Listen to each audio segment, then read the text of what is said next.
প্রথমে আমি ক্ষমা চেয়ে এনেছি সবার কাছে, যেহেতু আজকের এই অষ্টপ্রহর ৮ প্রহর ব্যাপী মহানাম যজ্ঞ অনুষ্ঠান চলছে, সেখানে কিন্তু বক্তব্য দেওয়ার মতো কিছু নাই। এটা কিন্তু একটা নাম অপরাধ বলে, যেটাকে বলে।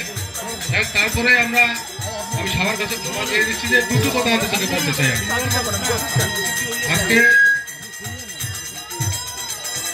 বিশ্বকর্মা পূজা উপলক্ষে দক্ষিণ সিদ্ধেশ্বরী বানিয়াপাড়া হরিবাসন কর্তৃক আয়োজিত মহানাম যজ্ঞ স্থানের সম্মানিত সভাপতি উপস্থিত আছেন আজকের এই অনুষ্ঠানের প্রধান অতিথি হিসাবে যিনি উপস্থিত থাকার কথা ছিলেন আলাস শহীদ আলী মহোদয়। যাই উনি জরুরি কাজে ঢাকায় অবস্থান করার কারণেই ওনার উত্তরসূরি বললে ভুল হবে মনে হয়, ওনার যোগ্য উত্তরসূরি উনি আমাদের মাঝে উপস্থিত হয়েছেন আমার অত্যন্ত শ্রদ্ধেয় ভাজন ব্যক্তিত্ব, বৈষম্য বিরোধী নাগরিক ঐক্য পরিষদের সম্মানিত সাধারণ সম্পাদক বাবু কমলকান্তি রায়। উপস্থিত আছেন জাতীয়তাবাদী দলের নেতৃবৃন্দ, উপস্থিত সুধীবৃন্দ, উপস্থিত ভক্তবৃন্দ, মাতৃসন্তান, সবার প্রতি আমার পরিণতি ধন্যবাদ। আমি এখানে ধর্মীয় কোনো আলোচনা করব না, যেহেতু ধর্মীয় অনুষ্ঠান চলছে, এটাকে ওভারটেক করে যাই হোক আমাদের দুটি কথা বলা, এটার জন্য আমি প্রথমে ক্ষমা চেয়ে নিচ্ছি। আমি একটি কথা আপনাদেরকে বলবো, কারণ আজকে সামনে আপনারা জানেন সামনে জাতীয় সংসদ নির্বাচন, ফেব্রুয়ারিতে জাতীয় সংসদ নির্বাচন।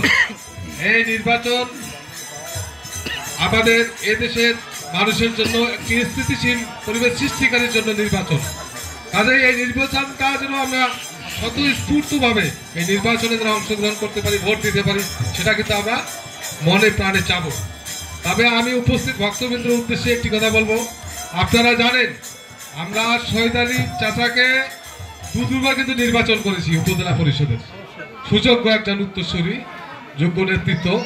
উনি দুবার উপজেলা চেয়ারম্যান নির্বাচিত হওয়ার পরে আমার মনে হয় যে এমন কোনো লোক নাই যে তার উপকার করেন নাই, আর এমন কোন লোক নাই যে লোকটা তার উনি ক্ষতি করছে কি এইরকম কোন নজির আছে?